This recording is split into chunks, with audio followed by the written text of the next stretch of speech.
वालेकुम सलाम, वालेकुम सलाम। किधर हैं आप लोग सारे? सिर्फ 4 लोग आए। रोनेल, आप लोगों को मेरी आवाज आ रही है?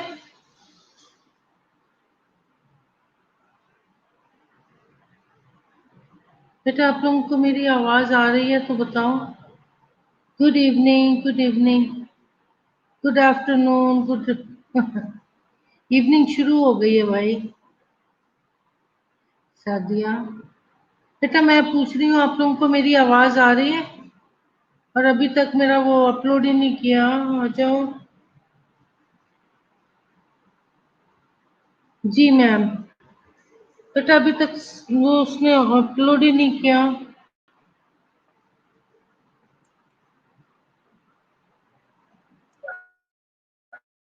मेरा अभी तक प्रेजेंटेशन नहीं आई।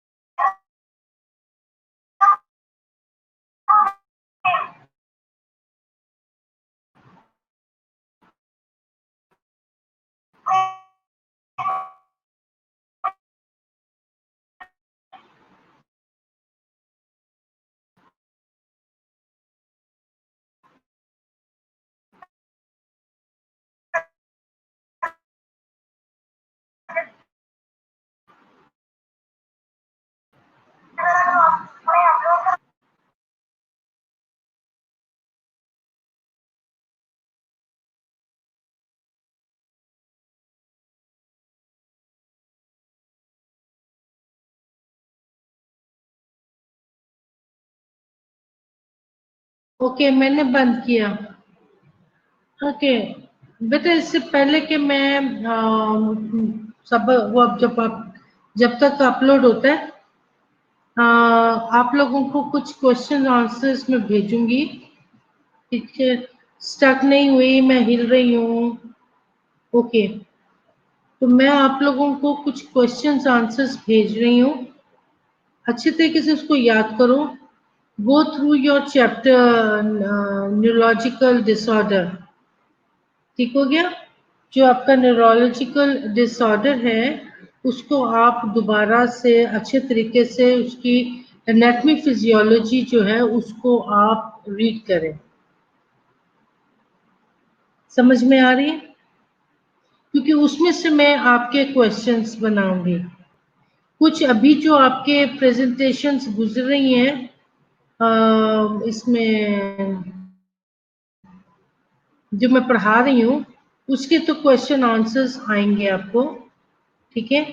सैटरडे को आपका 9 से 10 बजे तक मेरे साथ आप लोगों की टेस्ट सेशन है। So I will be sending you the questions on Saturday and you have to be there on time. क्योंकि एक टाइम सेट कर दिया है, उस टाइम से आप एक्सीड कर जाओगी तो आपका क्या कहते हैं, टाइम ओवर हो जाएगा, फिर वो आप सबमिट नहीं करा सकोगे। ठीक है? तो आप लोगों को मैंने टाइम दिया हुआ है, उसमें ऊपर जब आप खोलोगे तो उसमें आपको सब कुछ मिलेगा। सो न्यूरोलॉजिकल डिसऑर्डर्स, उसकी मैम टाइम मेरा 9 से 10 होगा सैटरडे का टाइम आपके साथ। ठीक है? मैं नहीं होंगी, आप लोगों को टेस्ट ओपन करके अपना टेस्ट देना है एक सर्टेन पीरियड में। यहाँ पर तो हम आपको ग्रेस टाइम दे देते हैं ना, अच्छा चलो जल्दी करो, 5 मिनट और, 10 मिनट और। अहमद बेटा बताओ, अभी तक मेरा वो अपलोड नहीं हुआ है। वो मैम ने लगन सेंड कर दिया आपको? नहीं किया अभी तक से। जी माँ, हाँ।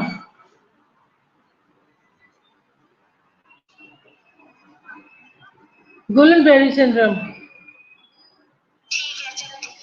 ठीक हो गया?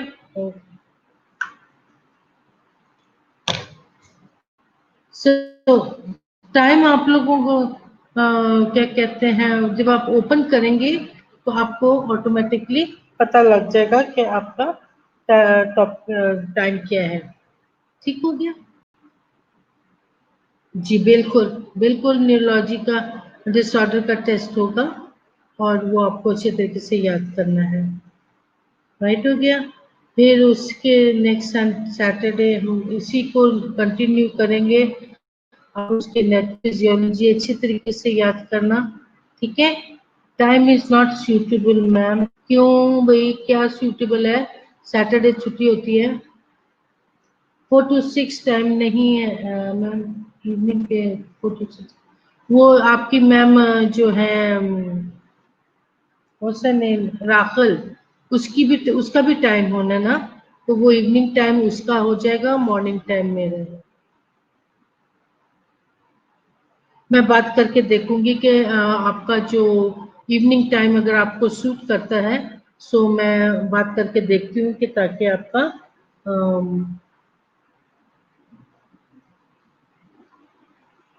इवनिंग टाइम पर टेस्ट हो जाए करें।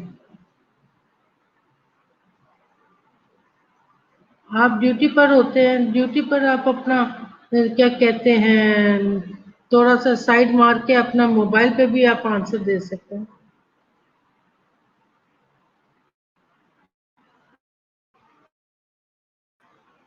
क्या जरूरत है बहन? मैं बात करके देखती हूँ कि वो कह रहे हैं कि आप लोगों को इवनिंग शिफ्ट करते हैं। ठीक हो गया। मेरा मेरा लेक्चर नहीं अपलोड हुआ अभी तक, बाकी सब ठीक है। और कुछ आपने पूछना? बेटा स्टडी करो जो कुछ आपको, मैं आपका चैप्टर वाइज जैसे जैसे हो रहा है साथ साथ ले रही हूँ। अब ये वाला जो है आपका इसी पे होगा, जो वेब, ये कौन सा वेब है, इसी पे होगा। ओके, नहीं नहीं कोई बात नहीं। मैं क्या कहते हैं बात करती हूँ ताकि इवनिंग पे आपकी क्लास हो जाए, आपकी टेस्ट का टाइमिंग जो है वो इवनिंग पे हो जाए। एनीथिंग एल्स इस दफा करके देख लो ना जरा, फिर नेक्स्ट टाइम हम चेंज कर लेंगे। अब तो वो मैंने पैकअप करके भेज दिया हुआ।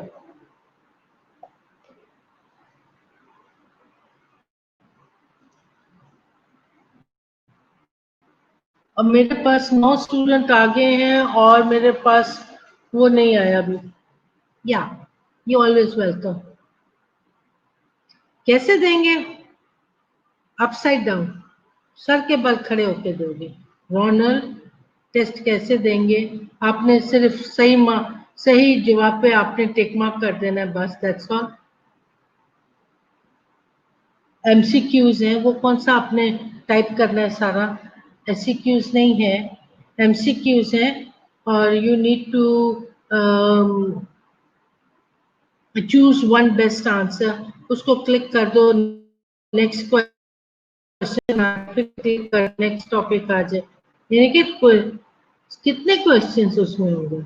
मैंने 20 भेजे। हबीबा ज्यादा खुश नहीं होते। आज एक तो मेरा लेक्चर नहीं हो गया, अपलोड हो रहा है। अब ठीक है, हम शुरू करें। हमारे 10 मिनट ऐसे ही लग गए बातचीत में। हम स्टार्ट करें, yes no? Okay, today we will be studying about Guillain-Barré syndrome. Very slide share कर दें क्लासरूम में।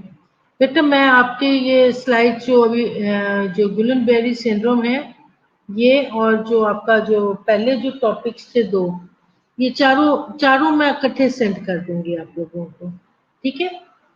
ओके, गुलन-बेरी सिंड्रोम आज हम पढ़ेंगे और उसमें हम देखेंगे कि गुलन-बेरी सिंड्रोम क्या होती है। ठीक। गुलन-बेरी सिंड्रोम जो है is inflammatory disorder of the peripheral nerves. आपके जो पेरिफ्रीज हैं, जो डिस्टल एंड होते हैं, उसकी वो बता रहे हैं कि इंफ्लेमेटरी नर्व्स में, उसमें पेरिफ्री में डिसऑर्डर आ जाता है। The periphery nerves convey sensory information. अब जो ये पेरिफ्री नर्व्स हैं, ये क्या करती हैं? ये आपके सेंसरी इंफॉर्मेशन को सेंड करती हैं। फॉर एग्जांपल, अगर आपकी उंगली पे अगर दर्द होती है तो वो एकदम आपको पता लग जाता है there is a pen, right. So temperature है, ये सारी चीजें जो हैं they convey the messages from the body to the brain and motor. ठीक है, motor is your senses, motor senses जो आप अपने हाथों से काम करते हैं। ठीक है, for example the movement signals from the brain to the body.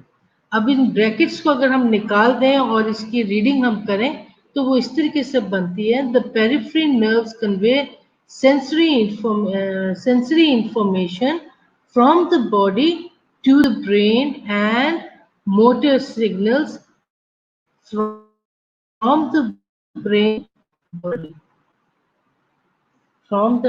एक तो पेन जो है वो जाती है आपकी टूवर्ड द ब्रेन और वहां से जो मोटर सिग्नल्स आते हैं वो आपके ब्रेन से बॉडी की तरफ आते हैं। जैसे कि अगर आपने किसी गर्म चीज को हाथ लगाया तो दर्द हुआ, एकदम ऊपर पैगाम पहुंच गया। ठीक है, ऊपर वाले ने जनाब इजाजत आपको मैसेज भेजा कि जल्दी से हाथ अपना हटा लो। ठीक है, so from the brain to the body. GBS is characterized by weakness. Ma'am ma'am किसका टेस्ट है वो भी शेयर कर दें प्लीज। बेटा न्यूरोलॉजिकल डिसऑर्डर का टेस्ट है, शेयर कर दें। Okay, the numbness or tingling in the legs and arms and possible loss of movement and feeling in the legs, arm, upper body and face. अब इसकी जो कैरेक्टरिस्टिक्स उसने बताई है, जीबीएस से जो कैरेक्टराइज किए हैं बाय द उसकी उसने कैरेक्टराइज किया है, देयर इज वीकनेस, नमनेस और tingling in the legs and arms. ठीक है, हाथ या पाँव में क्या है, आपकी नमनेस आती है, टिंगलिंग जैसे सुइयां सी चुभ रही होती हैं, चुभ रही हो। ठीक है, ये सारी चीजें आपके उसमें फील होती हैं। Possible legs of the movement, feeling in the legs, arms, upper body and face। ये सारे नर्व्स की बातें कर रहे हैं कि जो नर्व सेंसरी नर्व्स जो हैं उसका वो मैसेजेस किस तरीके से आपके अगर उनमें कोई डिसऑर्डर्स हो जाते हैं तो ये सारी चीजें आपको फील होंगी। Okay, is a post-infectious polyneuropathy involving mainly motor। अब जो GBS है ये क्या है, is the post infectious polyneuropathy. Post infectious infection खत्म हो गया लेकिन आपके जो नर्व्स हैं पॉलीनर्व न्यूरोपैथी होनी शुरू हो जाती है। ठीक है, न्यूरोपैथी कह लो, न्यूरोपैथी कह लो, एक ही बात है। जो इसमें पॉली न्यूरोपैथी शुरू हो जाती है जिसमें ज्यादातर क्या है, motor. Motor is your senses, motor senses जिससे आप हाथ हाथ से पाँव से जो आप चल फिर रहे हो, काम कर रहे हो, उसकी बात कर रहे हैं। Sometimes also sensory and autonomic nervous. ठीक है, ये भी इसमें इन्वॉल्व हो जाते हैं। This syndrome affects people of all ages and is not hereditary. ठीक है, विरासत में ये नहीं मिलती है लेकिन क्या है, ये एक सिंड्रोम है जो कि हर किस्म के लोगों को हो सकता है। ठीक है, बच्चे बूढ़े जवान सबको हो सकता है। Most people have a demyelinating neuropathy, but primary anoxinal degeneration is documented in some cases। ठीक है, अब क्या है कि डीमाइलेटिंग में आपकी जो नर्व्स है ना, ठहरो मैं आपको तस्वीर दिखाती हूँ, ये डीमाइलेशन हो रही है। ठीक है, ये सारा ऊपर से ये नॉर्मल नर्व्स है, this is your normal nerves, right. और यहाँ पर ये क्या होता है, डीमाइलेट होना शुरू हो जाता है और इसमें ये यूं समझो कि तारे नंगी होनी शुरू हो जाती हैं। ठीक है, इसके ऊपर से जो शीट लगी हुई है वो डिमाइलेट होनी शुरू होती है और क्या होता है कि ये समझो कि एक तरीके से तार जो है वो नंगी हो जाती है। जब तारें नंगी हो तो फिर क्या लगता है, करंट लगता है। क्या ठीक है, this is your damaged neurons. ये और ये आहिस्ता आहिस्ता ऊपर नीचे से हमेशा आपके नीचे पाँव से हमेशा ऊपर की तरफ ही आता है। ठीक है, इसकी जो एक खास निशानी है वो ये है कि ये हमेशा नीचे से ऊपर की तरफ,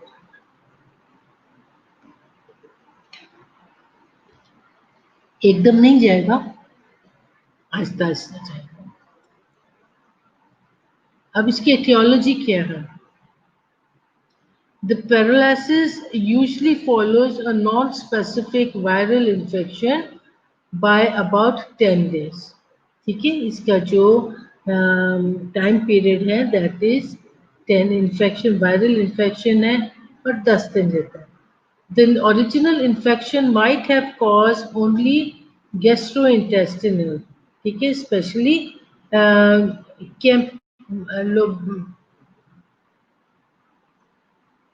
कैम्फिलोबैक्टर जूजिनाए, पता नहीं बहुत लंबा नाम है।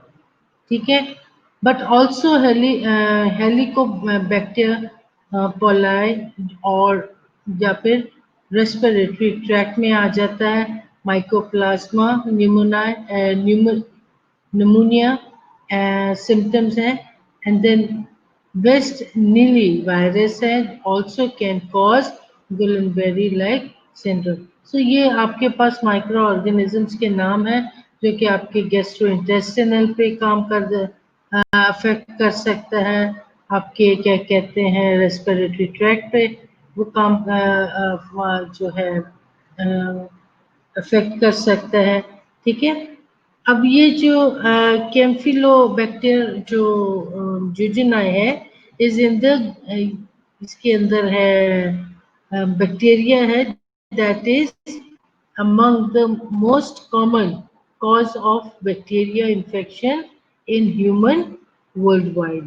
ठीक है, ये सबसे कॉमन है और जो कैम्फीबैक्टर जूजिनम है is one of the most common cause of food poisoning in USA.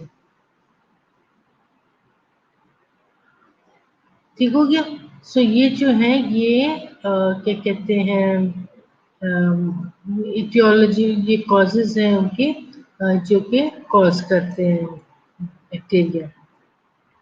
Guillain-Barré syndrome is reported following administration of vaccine against rabies, influenza, poliomyelitis, oral दिया जाए, and followed administration of conjugated meningococcal vaccine, particularly serogroup C।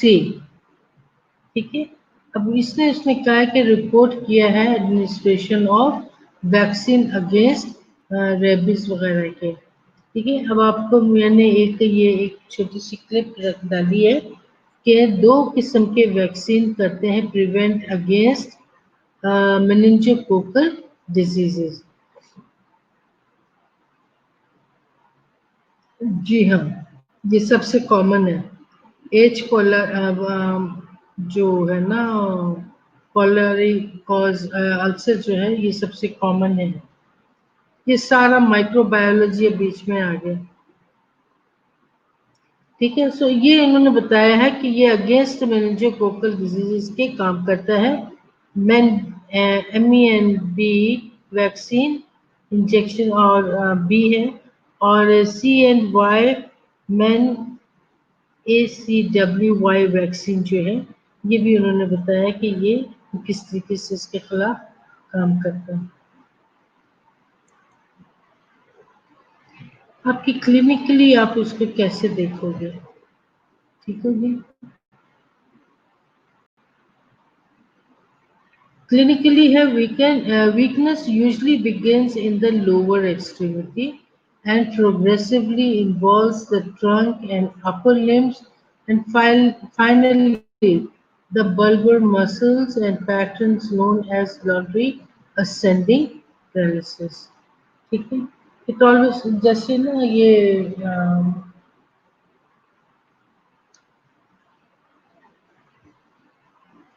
ये आपका head है, ये आपके foot है, तो ये यूं समझो कि यहाँ नीचे से ये आपको रोल करना शुरू कर देते हैं।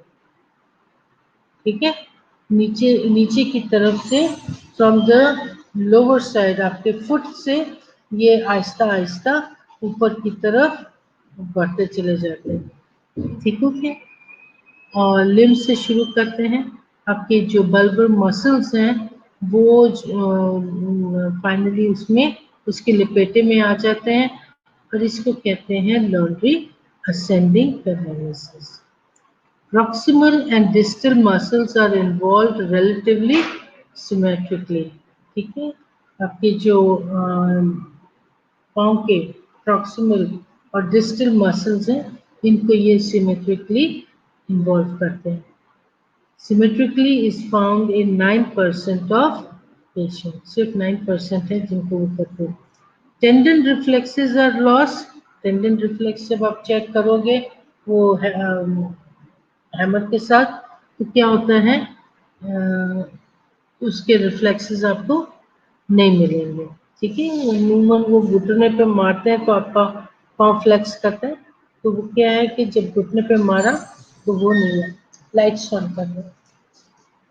Tendon reflexes are lost usually early in the course, but are sometimes वापस आओ। अच्छा ठीक है, लाइट ऑन कर।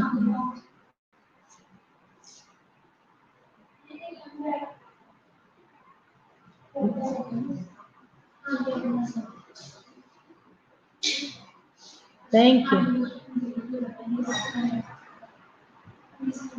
हो गया। So tendon reflexes are lost. Tendon reflexes जब हम टेंडन चेक करते हैं उसमें वो जैसे जैसे होता है ना आपका घुटने पे मार या तो कोहनी पे मारो तो हाथ हिलता है, तो this is the reflexes which we check. So ये रिफ्लेक्सेस जो हैं ये लॉस्ट हो जाते हैं usually early in the course but are sometimes preserved until later। अब कभी कभी ऐसा होता है कि ये बिल्कुल लॉस हो जाते हैं या फिर कभी कभी ये थोड़ा सा कोर्स में प्रिजर्व रहते हैं और ये फिर टेंडेंस वापस आ जाते हैं। मेरा एक स्टूडेंट था, अम, उसको ये जीबी सिंड्रोम हो गया और क्या कहते हैं उसने मुझे कॉल करके पूछा। मेरी बहन उस वक्त पेम्स में काम करती थी और गवर्नमेंट सेक्टर में, तो फिर अगर कोई जानने वाले हों तो बड़ी हेल्प हो जाती है। इसी तरीके से उसने मुझसे मेरी बहन का नंबर मैंने उसको दे दिया ताकि जब भी कभी ज़रूरत पड़े तो वो खुद से भी कॉल कर लो। और एक दफ़ा मैंने खुद से उसको बहन को फ़ोन करके बता दिया था कि ये मेरा एक स्टूडेंट आ रहा है आपके पास, इसकी हर तरीके से मदद कर दो। तो उसने टू द बेस्ट डॉक्टर जो न्यूरोलॉजिकल है, न्यूरो का डॉक्टर था, उसको दिखाया और फिर उसने क्या कहते हैं इसका आवाज़ बहुत है। ठीक है, इसको डॉक्टर को दिखाया, डॉक्टर ने फिर उसकी बहुत अच्छी तरीके से केयर की और आहिस्ता आहिस्ता वो बच्चा उसको रिहैबिलिटेशन वगैरह मिली तो वो ठीक हो गया। ठीक है, तो अगर अगर टाइम पे पता लग जाता है और ट्रीटमेंट शुरू हो जाती है तो डेफिनेटली ये क्योर हो जाते हैं। और मज़े की बात ये है कि उसको खुदा ने खूबसूरत आवाज़ दी, यानी कि जब कभी वो गाता था पिन ड्रॉप साइलेंस हो जाता था कि वो इतना खूबसूरत गाता होता था। तो मैं जब कभी वार्ड में ड्यूटी करती होती थी और उस वार्ड की मैं तब इंचार्ज भी थी, तो वो कहता होता था हाँ सिस्टर बताएं कौन सा गाना गा के सुनाएंगे आज। तो वो फारिग वक्त में थोड़ा सा ऐसे भी करता होता था, लेकिन क्वायर का मेंबर था और बहुत खूबसूरत था। Okay, in case with the abrupt onset tenderness on the palpitation and pain in the muscles is common and initial stage है, ठीक है। अब क्या है कि जो उसकी पेन और पैल्पिटेशन है, टेंडर एंड पैल्पिटेशन है, वो शुरू के निशानात हैं। उसके शुरू के नहीं, मैंने उससे जब थोड़ी सी हिस्ट्री लेनी शुरू की, तो उसमें उसने बताया था कि पता नहीं सिस्टर जी, मुझे नहीं समझ में आया, मैं खड़ा खड़ा गिर गया नीचे, मुझे पता भी नहीं लगा। वो कहीं चलता जा रहा था बाहर, रोड, छोटा सा रोड क्रॉस करके सामने दुकानें थी, तो अमूमन हॉस्पिटल वाले जाके तो ऐसे कोई चीज़ खरीद के तो आ जाता। तो अपने घर के लिए कोई चीज़ लेने के लिए शाम को जा रहा था, और शुक्र है कि बाहर नहीं निकला, अभी गेट पर ही पहुंचा था, तो वहाँ गेट पर ही गिर गया। फिर नहीं उसको पता था कि वो किधर है। उसको उठा के हॉस्पिटल लेकर गए, तो उन्होंने कहा कि यहाँ पे इसका इलाज नहीं होगा, इसको पिम्स लेकर जाओ। इस तरीके से फिर वो मेरी बहन के रेफरेंस से पिम्स चला गया। ये बताने का मकसद ये है कि चलते चलते वो गिर गया, उसके मसल्स में पता भी नहीं लगा कि वो इतनी वीकनेस आ गई थी। Weakness can progress to inability or refusal to walk and later to flaccid tetraplegia. Tetraplegia paralysis हो जाते हैं, पेशेंट बिल्कुल चल फिर नहीं सकते, ठीक है। And paralysis occur in some cases, ठीक है। अब इसमें क्या होता है कि ये बहुत रेयर होता है, और बंदा ना अपने आप को मरता हुआ देख रहा है कि अभी वो उसके टांगे काम नहीं कर रही, अभी उसका घर काम नहीं कर रहा, अभी अभी वो उठ के खुद से भी बैठ नहीं सकता, ठीक है। फिर वो आहिस्ता आहिस्ता के उसके बाजू नम होने शुरू हो गए, अब उसके बाजू भी काम नहीं कर रहे हैं, अब वो आहिस्ता आहिस्ता ऊपर की तरफ, यानी ये सारी पैरालिसिस आहिस्ता आहिस्ता ऊपर की तरफ आ रही है, और फिर इस तरीके से पेशेंट की डेथ होती है। इट्स वेरी मिजरेबल, ठीक है। तो खुदा हर किसी को अपने हिफाजत में रखे, लेकिन क्या है कि ये ऐसे ही होता है इसका। बल्बर इन्वॉल्वमेंट में हम देखेंगे, some young patients exhibit symptoms of viral meningitis or meningoencephalitis occurs in about half of the cases. अब आधे जो है ना, उन्होंने बात बताए हैं कि ये पेशेंट क्या हो जाते हैं, it exhibit symptoms of viral meningitis को। बाज़ तक वो क्या करते हैं, वायरल मेनिंजाइटिस के निशानात आपको नजर आते हैं, या फिर मेनिंजो एंसिफ्लाइटिस के, ठीक है। उसमें मेनिंजस भी आ गई है और एंसिफ्लाइटिस भी आ गया है, कि दोनों उस केसेस में आ जाते हैं।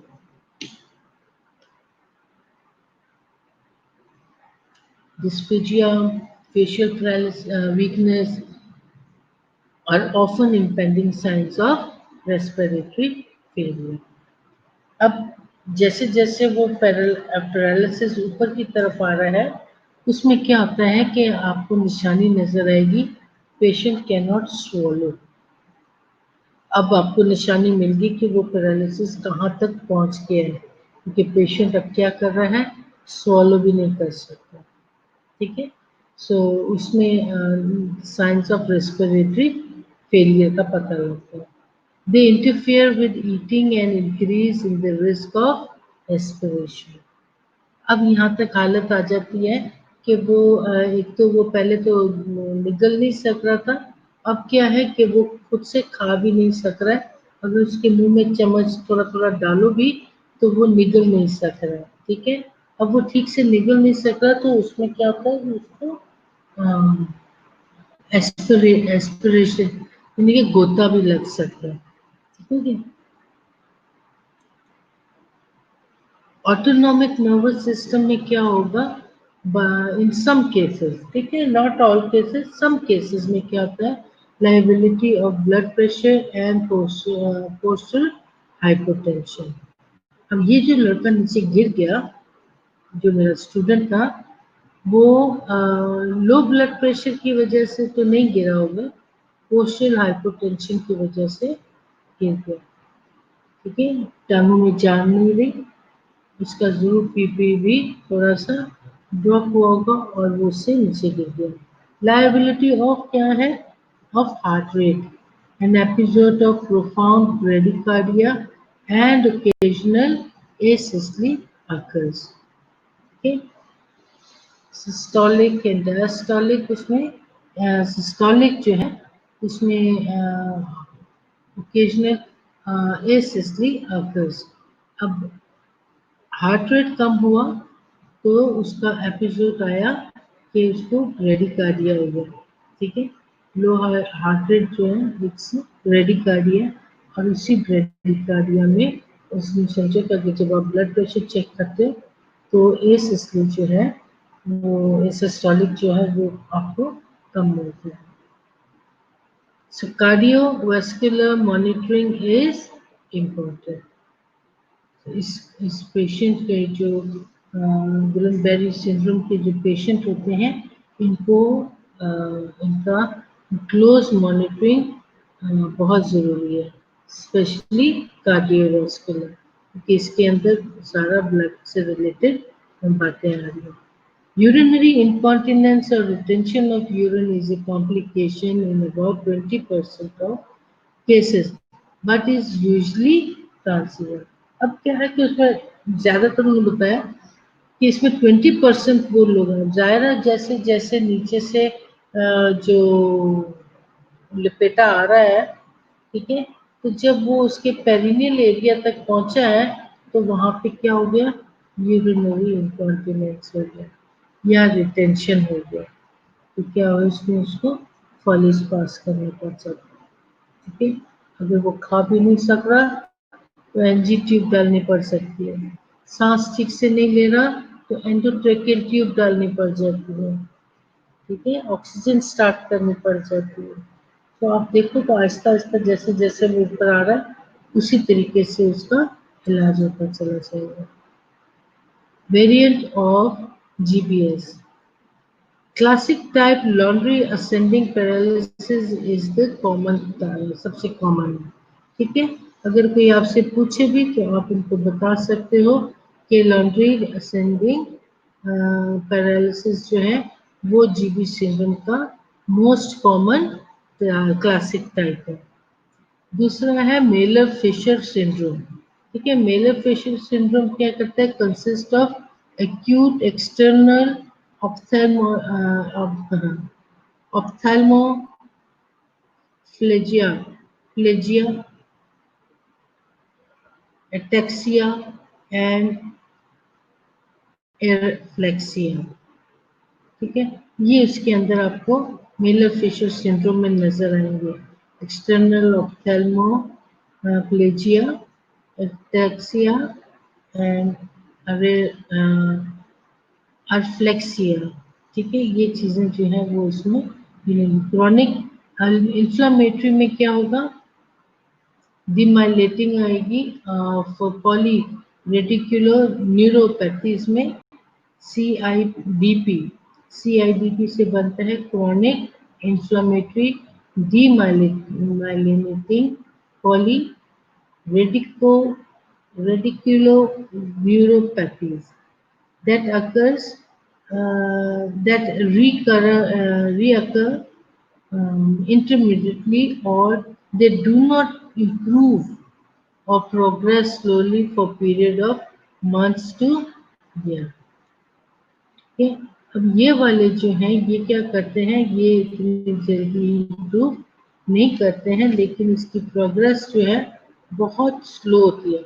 अब जहाँ तक मुझे याद पड़ रहा है, हमारे नेबर्स थे, ठीक है, और उनका बेबी पैदा हुआ और वो बेबी मेरे ख्याल से अपने कितने महीने का, जब 2 साल का कि 4 साल का हुआ तो उसको जीबी सिंड्रोम हो गया, तो वो बेड रिडन हो गया बच्चा, और उसकी माँ उसको गोद में उठा के सारा काम उसका करती होती थी। अब तो बच्चा था तो वो, और वो अपनी एज से बिल्कुल ही दूसरे सा नजर आता था, लेकिन उन्होंने भी हिम्मत नहीं हारी और वो उस बच्चे का ट्रीटमेंट करवाते रहे months, it takes a period of months to years, तो इसकी ट्रीटमेंट को भी मंथ्स टू इयर्स हो गया, और फिर आहिस्ता आहिस्ता उसने थोड़ी सी जब जान पकड़ी तो उसके बाद वो प्रोग्रेस की तरफ आता रहा। अब now he is a very handsome grown up boy, ठीक है। और नेबर ही था हमारे, उसके मुझे आज भी याद पड़ता है कि स्विमिंग पूल में उसका बाप लेकर जाता और वो उसको जैकेट पहना के उसको, ताकि वो पानी के अंदर अपनी पेडलिंग करता रहे। तो वो भी एक बहुत अच्छी हाइड्रोथेरेपी होती है, तो मैं उसको देखती होती थी। कंजेनिटल में describes rarely improve gradual and do not require treatment. अब अगर कंजेनिटली है तो उसमें क्या होता है कि जो उसकी इम्प्रूवमेंट है वो ग्रेजुअली हो रही होती है, ठीक है। आई थिंक ही वाज ये क्या कहते हैं, इसमें नहीं था, वो कंजेनिटली था, ठीक है। लेकिन उन्होंने उसको आहिस्ता आहिस्ता उसकी किस तरीके से केयर की और वो बहरहाल अच्छा हो गया। I think he was congenital. अब आपके पास आ जाते हैं differential diagnosis of childhood GBS. अब स्पाइनल कॉर्ड लीजन्स में अगर गड़बड़ी आ रही है तो उसके अंदर आपके पास एक्यूट ट्रांसवर्स माइलाइटिस है, एपिड्यूरल एब्सिस की वजह से हो सकता है, ट्यूमर की वजह से हो सकता है, पोलियोमाइलाइटिस की वजह से, वेस्कुलर मेलफॉर्मेशन की वजह से, ठीक है, कॉर्ड इंफाक्शन की वजह से, कार्टिलेजियस एम्बोलिज्म की वजह से। ये these are the differential diagnosis जो बच्चों में जो वो लोग क्या कहते हैं डायग्नोस करते हैं, ठीक है। फाइब्रो कार्टिलेजियस हो गया, कॉर्ड कंप्रेशन हो गया from vertebral subluxation and subligation luxation है, रिलेटेड टू कंजेनिटल एबनॉर्मेलिटीज और ट्रॉमा, ठीक है। And then acute disseminated encephalomielitis and Hopkins syndrome. ये सारे जो है ना ये उसके लीजन से रिलेटेड उन्होंने बताया। और ये क्या कहते हैं it comes under the nursing diagnosis। ये डायग्नोसिस के अंदर आता है। रही बात डायग्नोसिस की तो एक दिन मैं आप लोगों की पूरी क्लास लूंगी how to make nursing diagnosis, ठीक है, और केयर प्लान पे कि हम उसको कैसे बनाते हैं। हियर पेरिफेरल न्यूरोपैथी में ये जो पीछे हम देख रहे हैं ये स्पाइनल कॉर्ड से रिलेटेड है। नेक्स्ट हम देख रहे हैं पेरिफेरल न्यूरोपैथीज है, न्यूरोपैथीज कह लो, न्यूरोपैथीज कह लो, ठीक है। अब टॉक्सिक में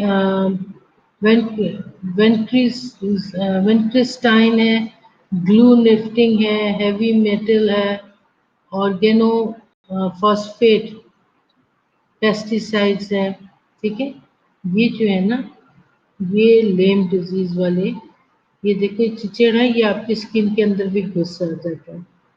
what to do, despite है, ठीक है।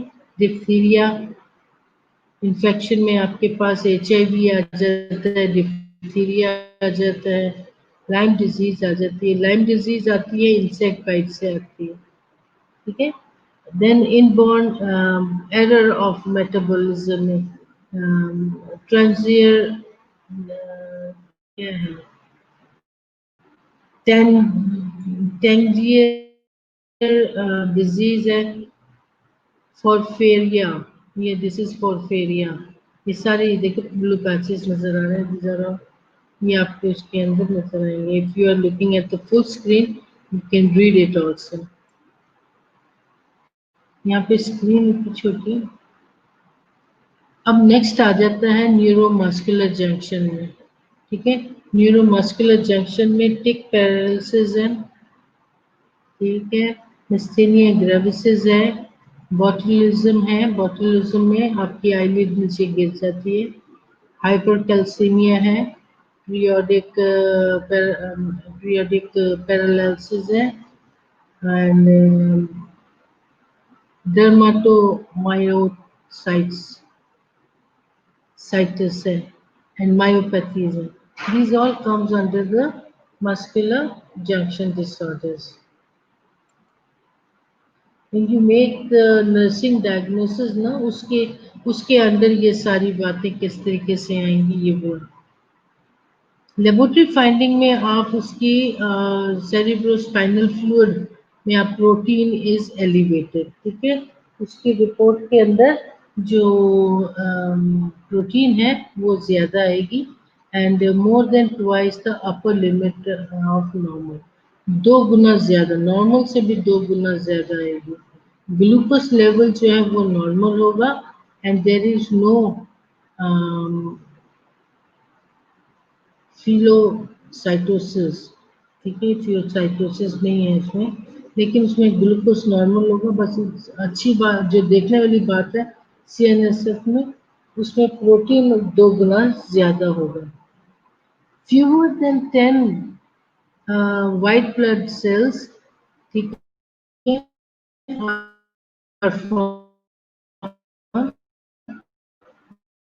the result of bacterial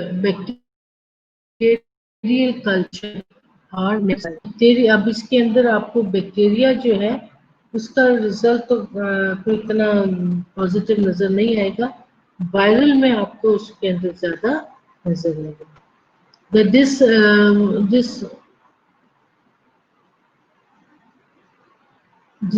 dissociation between the high CSF protein and the lack of glucose cellular response in patient with an acute or subacute polyneuropathy is a diagnostic Guillain-Barré syndrome.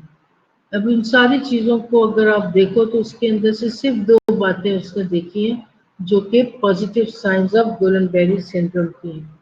पहली बात उसने की है कि आपके पास जो प्रोटीन है, ठीक है, सीएसएफ में जो प्रोटीन है उसमें lack of cellular response in a patient with an acute और subacute polyneuropathy is a diagnostic Guillain Barre syndrome, उससे आप डायग्नोस्टिक कर सकते हैं। एमआरआई है और मोटर एमसीवी है, इलेक्ट्रोमायोग्राफिक है, ठीक है, सीरम क्रिएटिनिन है और एंटी गैंग्लियोसाइड्स बैक्टीरिया एंटीबॉडीज, ठीक है, ये चीजें जो हैं वो आपकी डायग्नोस्टिक में आ जाती हैं। एमआरआई में आपका स्पाइनल कॉर्ड में भी indicated to rule other disorder, उसी से पता लग जाता है। उसकी फाइंडिंग में thickening of the cauda equina and intrathecal nerves roots with the Glaudian enhancement. These finds fairly sensitive and are present in more than 90% of patients. अब ये सारी चीजें देखने वाली तो बेशक डॉक्टर की होती हैं, ये सिर्फ आपके इल्म में लाने के लिए होती है। आपका मोटर नर्वस सिस्टम जो है वो ग्रेटली रिड्यूस हो चुका होगा, आपका सेंसरी नर्व कंडक्शन का टाइम स्लो होगा, आपका ईएमजी, ठीक है, एक तो होता है ओएमजी, एक होता है ईएमजी।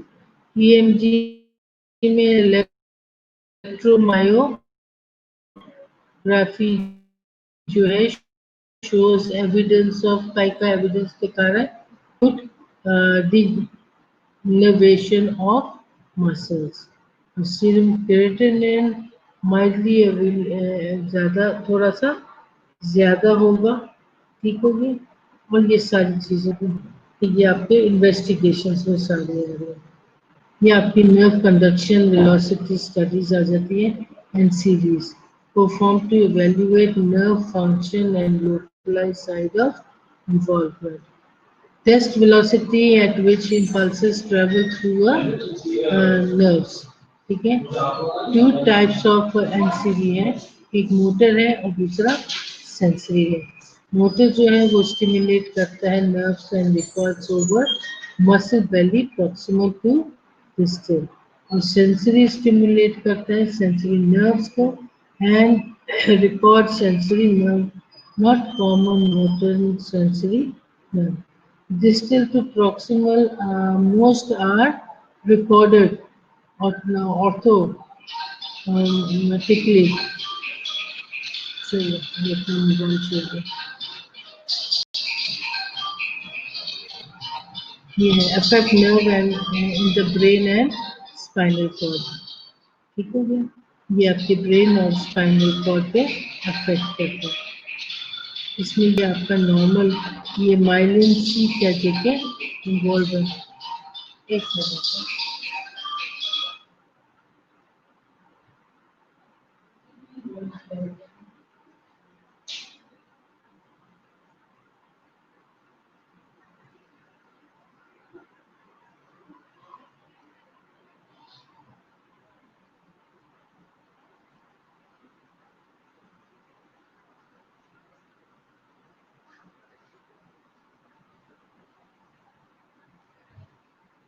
ये आपको नजर आ रहा है, ये जो मैंने पहले दिखाया था, ये अफेक्टेड नर्व्स हैं। और इनकी जो देखो ना, अगर आप यूँ समझो कि लच्छे वाला पेड़ा बनाते हो और अगर आप उसका लच्छा ठीक से नहीं बनाते तो लच्छा खुल जाता है। तो ये इसी तरीके से ये क्या लच्छा खुल रहा है सारा माइलिन शीट का। तो आपका जो फाइबर है, नर्व फाइबर है, ये हो गया एक्सपोज, डैमेज माइलिन, ये माइलिन जो डैमेज।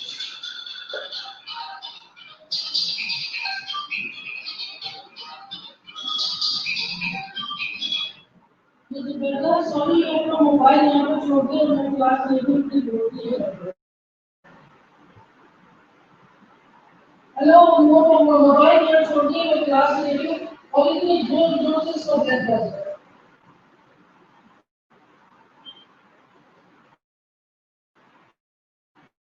मॉर्निंग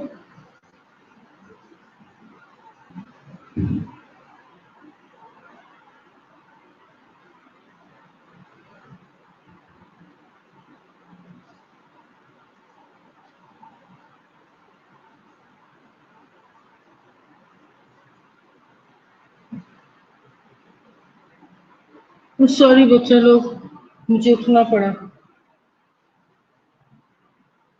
ठीक हो गया।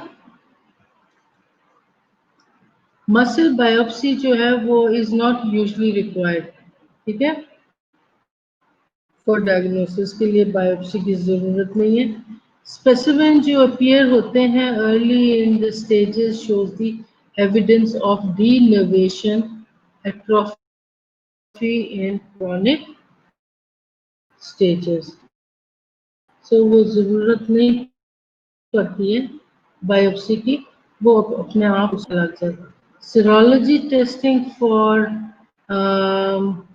Campylobacter and the Helicobacter infection helps establish the cause of result and positive but does not alter the course of treatment.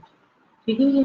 तो ये अब क्या करते हैं कि इसके जो ये सीरोलॉजी टेस्टिंग है इसके अंदर वो देखते हैं, लेकिन पता लगता है कि उसके रिजल्ट्स जो हैं, if the results are positive but then not alter the course of treatment. Result of stool culture and really positive, but because the infection in itself limited and only occurs for about 3 days, and then neuropathy follows the acute gastroenteritis. अब पता लग गया कि हमें इसके अंदर कितने दिनों के अंदर अंदर खुद ब खुद ही पता लग जाता है। जो हेलिकोबैक्टर जो आप बता रहे थे, बायलरी जो है बैक्टीरियल इन्फेक्शन जो है वो मदद करता है to establish the cause of result, ठीक है। और positive but does not alter the course of treatment, उसके ट्रीटमेंट में वो कोई ऑल्ट्रेशन नहीं करता, लेकिन उसके अंदर वो मौजूद होता है। अब उसके रिजल्ट में वो देखते हैं कि जब स्टूल कल्चर करवाते हैं तो वो मुश्किल, कभी बहुत रेयर है जो कि पॉजिटिव हो, लेकिन बिकॉज इन्फेक्शन जो है इज सेल्फ लिमिटेड है and only occurs for about 3 दिन, और जब ये 3 दिन गुजर जाते हैं and the neuropathy followers the acute gastroenteritis, फिर वो गैस्ट्रोएंटेराइटिस में शो होना शुरू हो जाता है। ट्रीटमेंट में क्या करोगे? Patient in early stage of this acute disease should be admitted to the hospital for observation because the ascending paralysis can rapidly involve respiratory muscles during the next 24 hours. ठीक है, सो मेरा स्टूडेंट जिसको जो गिर गया था वो दूसरे दिन ही हॉस्पिटल पहुंच गया था और उसकी ट्रीटमेंट फौरन से शुरू हो गई थी, जिससे उसकी प्रोग्नोसिस अच्छी रही। अगर ऐसे वो नहीं जाता तो फिर वो लपेटे में आ जाता और फिर वो उसका रेस्पिरेटरी भी बंद हो जाता। Patient with slow progression might simply be observed for stabilization and spontaneous remission without treatment. ठीक है, अब वो पेशेंट जो कि स्लो प्रोग्रेशन पे हो उसका उन्होंने कहा है कि can be observe for stabilization and spontaneous recovery की तरफ उसको देख सकते हैं। Rapidly progressive ascending paralysis is treated with intravenous immunoglobulin administered for 2 to 3 or 5 days. ठीक है, अब प्रोग्रेसिव एक्टिव प्रोग्रेसिवली के लिए, रैपिड प्रोग्रेसिवली के लिए वो लोग क्या करते हैं? इंट्रावीनस आईवी आईजी लगाते हैं। ये इम्यूनोग्लोब्यूलिन, उसको इम्यूनोग्लोब्यूलिन लगाता, मुझे जहाँ तक याद पड़ता है। ठीक है, 1 मिनट मेरा गला खुश्क हो गया।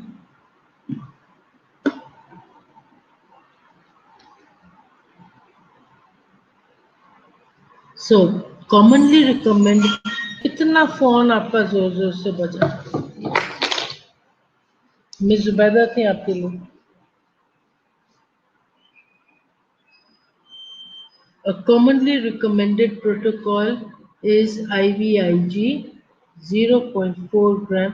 ये उसका जो ड्रग ऑफ चॉइस है वो उन्होंने कॉमनली रिकमेंडेड वो बताइए कि ये वो इस ट्रीटमेंट में इस्तेमाल होता है। Plasmapheresis and immunosuppressive drugs are alternatives. ठीक है, if IVIG is ineffective, अगर तो ineffective है तो फिर plasmapheresis लगाते हैं। Steroids are not effective. Steroids की जरूरत नहीं। Combined administration of um, immunoglobulin and interferon is effective in some patients. Supportive care में आप such as respiratory support, prevention of decubiti in children with flaccid tetraplegia. ठीक है, supportive care दोगे, उसको combined administration जो हम देख रहे हैं वो देंगे, उससे तो इसकी ट्रीटमेंट उसमें से कुछ बेहतर हो जाती है। Treatment of secondary bacterial infection is important. For the treatment of chronic neuropathic pain following GB, gabapentin is more effective than carbamazepine, and the requirement for fentanyl is reduced. ठीक है, ये फेंटाइल है, ये भी चर्सियों का एक ये सारे नशेई लोग इस्तेमाल करते हैं ना लोग। मैं अक्सर देखती होती थी कि ये मुंह में कौन सी टैबलेट रख लेते हैं, या वो एक जिपर बैग में, वो छोटे से बैग में उन्होंने ये टैबलेट्स रखी होती हैं। मुझे नहीं समझ में आता था वो क्या मुंह में डालते हैं। किसी को इनफेक्ट डिजी करने के लिए उनकी ड्रिंक में मिला दिया या कर दिया या इंजेक्शन लगा दिया। तो ये एक्चुअली जो है ये मसल रिलैक्सेंट की है जो दिए जाते हैं, लेकिन लोग इसको मिसयूज भी करते हैं। गैबापेप्टिन जो है is used with other medications to prevent the control of seizures, ताकि उसको जो झटके पड़ रहे हैं, मसल रिलैक्सेंट है ना, झटके पड़ते हैं तो मसल्स को झटके पड़ रहे होते हैं, तो वो क्या है कि ये जब मेडिसिन दिए जाते हैं तो क्या होता है कि वो उसको सीजर्स को प्रिवेंट करते हैं। It also use to relieve nerve pain. Nerve pain बहुत बुरी है, ठीक है। सो फॉलोइंग शिंगल्स, ठीक है, शिंगल्स क्या है, हर्पेस ज़ोस्टर को शिंगल्स कहते हैं, ठीक है, in adult. Gabapentin is known as an anti convulsant और एंटी पायलेटिक ड्रग्स, ठीक है। तो ये एंटी कन्वल्सेंट ड्रग आप कह लो, ये आपके फिट्स जो पड़ रहे होते हैं उनको रोकने के लिए इस्तेमाल किए जाते हैं। CIDP, chronic inflammatory demyelinating polyneuropathy, ठीक है, इससे ये बनता है। It is a neurological disorder है और in condition that targets your body nerves, ठीक है, it targets your body nerve. Symptoms में aren't the same as for everyone, सबके लिए एक जैसा सिम्टम्स तो नहीं होते हैं, बट आप क्या करते, but you may get tired, you may be tired and have areas of numbness and pain. ये उसकी निशानी, उसकी सिम्टम बताइए कि सबकी एक जैसी तो नहीं होती है, लेकिन कॉमनली जो देखा गया है वो ये है कि आपके हाथ नम हो जाते हैं और नमनेस के साथ साथ पेन होती है, ठीक है। It can slow your reflexes and make your arm and leg feel weak. क्या करता है ये, इट कैन स्लो, ये आपके रिफ्लेक्सेस को कम कर देता है, आपके हाथ और पाँव के जो मसल्स हैं उसको ऐसे, आपको ऐसे लगता है जैसे बहुत थकावट होगी, बहुत ज़्यादा आपने कहीं काम कर लिया हो, उस जैसी थकावट हो रही है, ठीक है।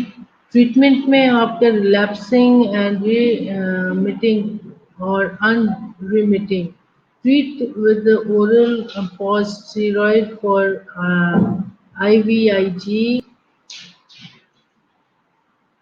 relapse। बेटा ये इतना इम्पोर्टेंट नहीं है इसलिए इसको हम स्किप कर देंगे, ठीक है। इसको हम प्रोग्नोसिस देख लेते हैं। प्रोग्नोसिस में हम देखते हैं कि क्लिनिकल जो कोर्स है is usually begins and spontaneous recovery जो है begins within 2 to 3 weeks. Most patient जो है वो रिगेन कर लेते हैं full muscular strength, although some are left with residual weakness. कुछ जो है रेजिडुअल वीकनेस के साथ, इनकी जो थोड़ी सी रह जाती है पीछे, ठीक है, उसको क्या कहते हैं, उसने बताया कि कुछ तो बिल्कुल ठीक हो जाते हैं, कुछ जो है वो रिजर्व में रह जाते हैं। इम्प्रूवमेंट जो है उसने बताया कि usually follows a great guardian opposite to the direction of the environment, ठीक है भैया। Electrophysiologic features of conduction blocks the productive of good outcomes। बाज़ औक़ात इस तरीके से भी हो जाता है प्रोग्नोसिस में। क्लिनिकल फीचर्स में उसने कहा है cranial nerves involvement, intubation and maximum disability at the time of presentation। लेकिन प्रोग्नोसिस में उसने बताया है कि chronic form of Guillain-Barré syndrome is more guarded than in the acute form and many patients are left with the major residual handicap। अगर ये नहीं ठीक से आप लोग उसको संभाल सकते हैं तो क्या होता है, उसकी प्रोग्नोसिस में कुछ तो हैंडीकैप होकर रह जाते हैं और कुछ जो है वो अपना तंदुरुस्त हो जाते हैं। जैसे कि हमारे नेबर्स में उसका बच्चा जो था वो तंदुरुस्त हो गया और बड़ा ठीक ठाक गेम्स में फर्स्ट आता है, एंड दैट्स ऑल, ठीक है। इसमें कुछ स्लाइड्स हैं जो कि आप उसको कर सकती हैं। तो अब मैं क्या कहते हैं इसको बंद करूंगी, टाइम पूरा हो गया। Thank you very much. We'll see you tomorrow. Not if not tomorrow, then We'll see you again. If tomorrow, then I will continue with Myasthenia gravis. Thank you all and bye bye.